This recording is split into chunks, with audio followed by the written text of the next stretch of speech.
Hello everyone, my name is India and I run some supervised sessions with LBO, and those tend to be on a Tuesday morning at 9:30 a.m. at the moment, and they are weekly.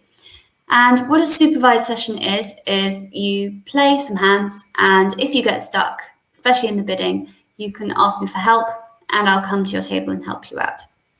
So this is what we've been doing, and a really interesting hand came up last week that I really wanted to share with you all, that I think quite a lot of people got stuck on and they wanted some help. So let's dive right in. Here is the hand. So you'll notice already that this hand is very, very wonky, very unbalanced, and everybody has long suits and short suits all over the place. So these hands tend to be the ones where people get the most stuck because they're unusual and it's difficult to know how to treat them.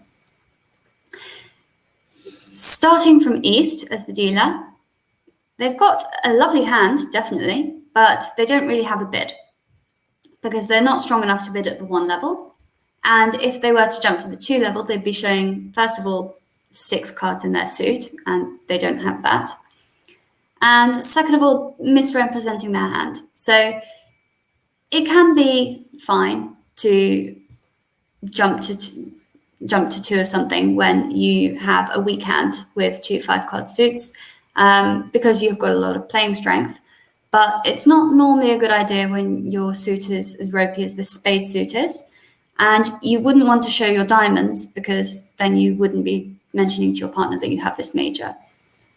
So it's better just to stick to the rules in this on this particular hand, especially because you're vulnerable, and just pass for now.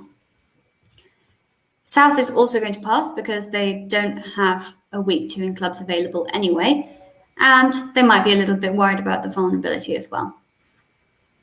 West, on the other hand, has quite a strong hand. They have 16 points, and it's a kind of normal unbalanced hand, so they won't be too aware that there's anything strange going on at this point. So they're going to open a heart because that's their longest suit, and North is then left with quite a weird situation because they have 5 of those. And sadly, when it's not your partner, you can't support and you don't really want to bid the suit. So if right-hand opponent has bid hearts, what do we want to do?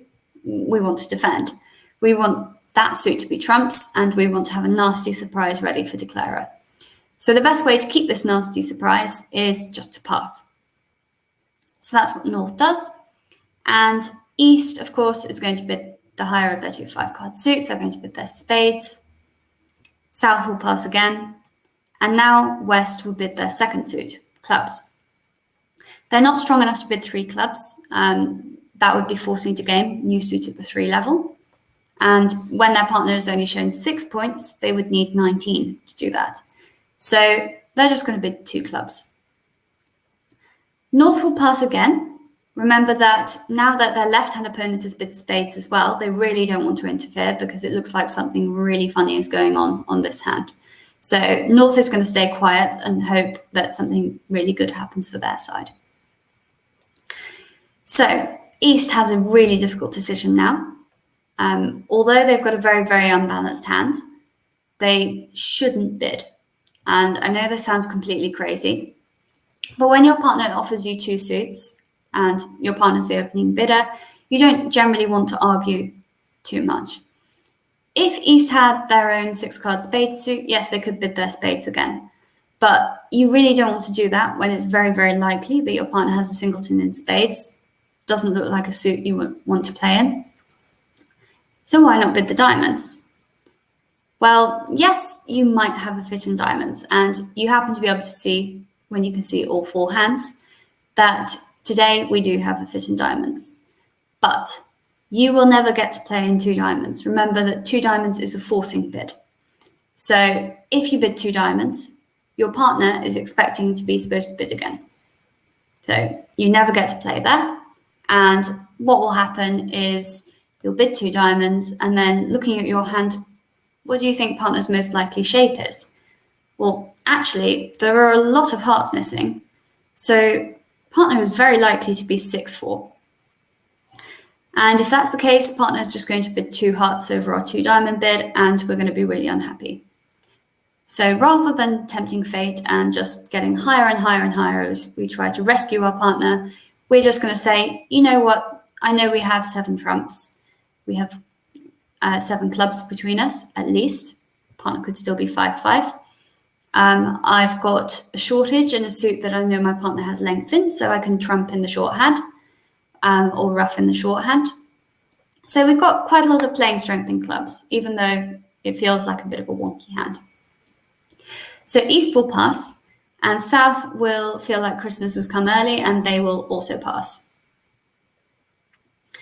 Okay, North is going to lead the King of Spades, but I'm going to cover up the opponent's hands while we just talk about the play.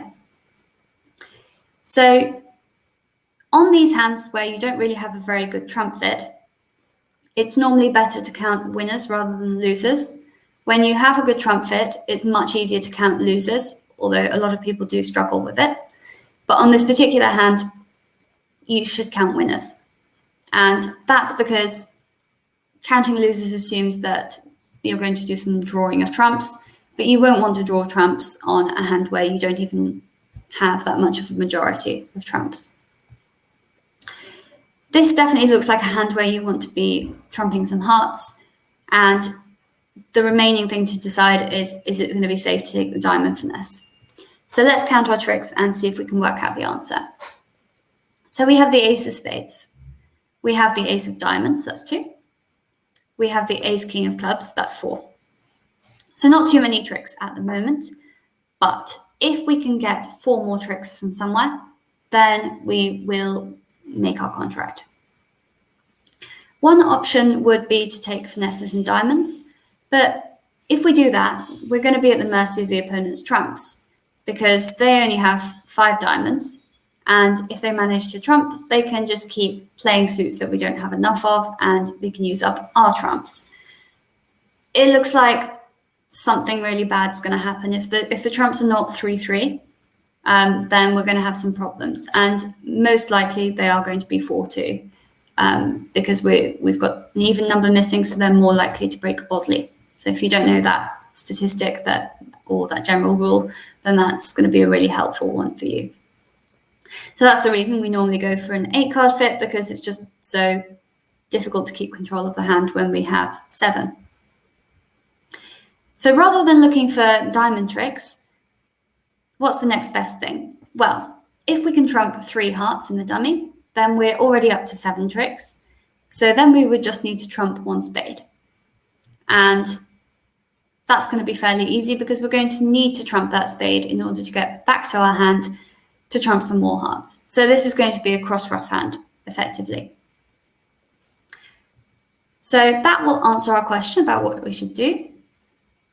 When we play the diamonds, we should not take a diamond finesse because we're risking the opponents ruffing all our diamonds or drawing our trumps. So both of those would be pretty awful scenarios. Just lose control of the hand. So we're going to win our ace of spades. Now we can play a diamond to the ace. We want to do this early because we don't want to have a situation where an opponent has a choice between ruffing and discarding and chooses to discard a singleton diamond or something like that. We don't want to take that risk.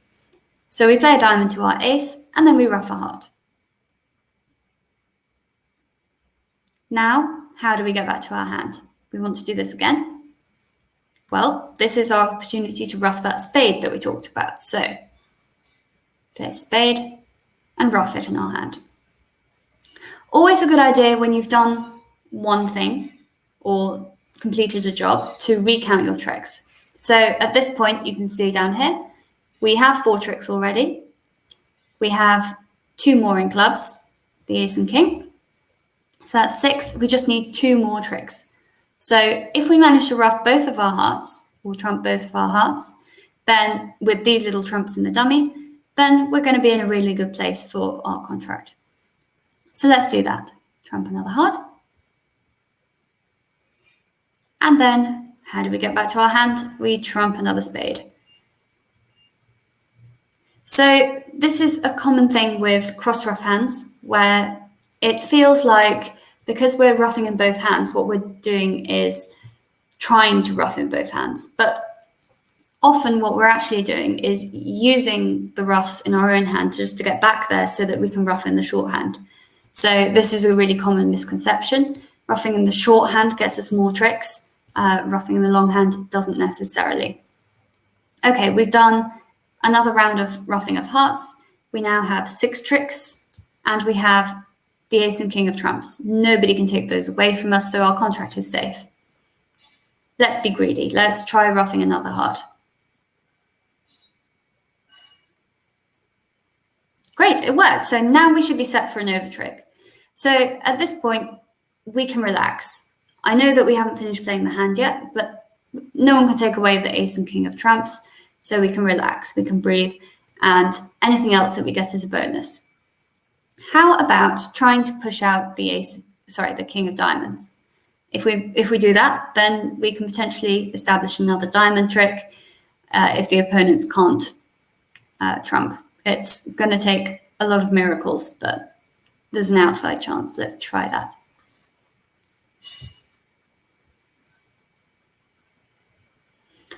Now, as you can see, South trumped. Seems a bit of a strange thing to do when they should know that their partner has the king. But if you look at South's hand, you might have forgotten they only have trumps left. This is going to be a nasty surprise for us. But since we've already made our contract, we're not going to worry about it too much.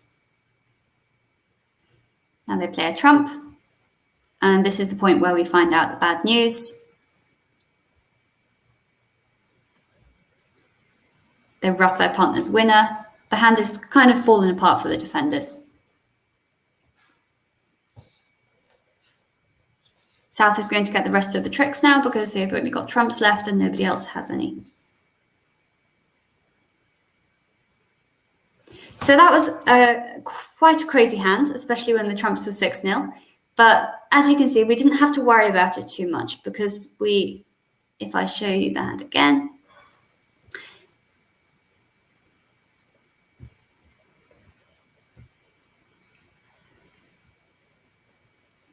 we managed to score our little trumps quite early on. So we managed to get 1, 2, 3, 4, 5 little trumps, and then we had our ace, ace, ace, king. Easy peasy. Who wants this hand next week? Thank you very much for watching. It was great to be able to show you this hand. I know it's really hard to pass with these hands as responder, but sometimes you just push the bidding up more. Especially when the hands don't fit together very well. So do remember that you can do that and that it's not a crime to pass. I hope you all enjoyed the video. I hope you all enjoyed this exciting hand. And I hope to see lots of you in our next supervised session on Tuesday at 9:30. Take care, everyone. Bye.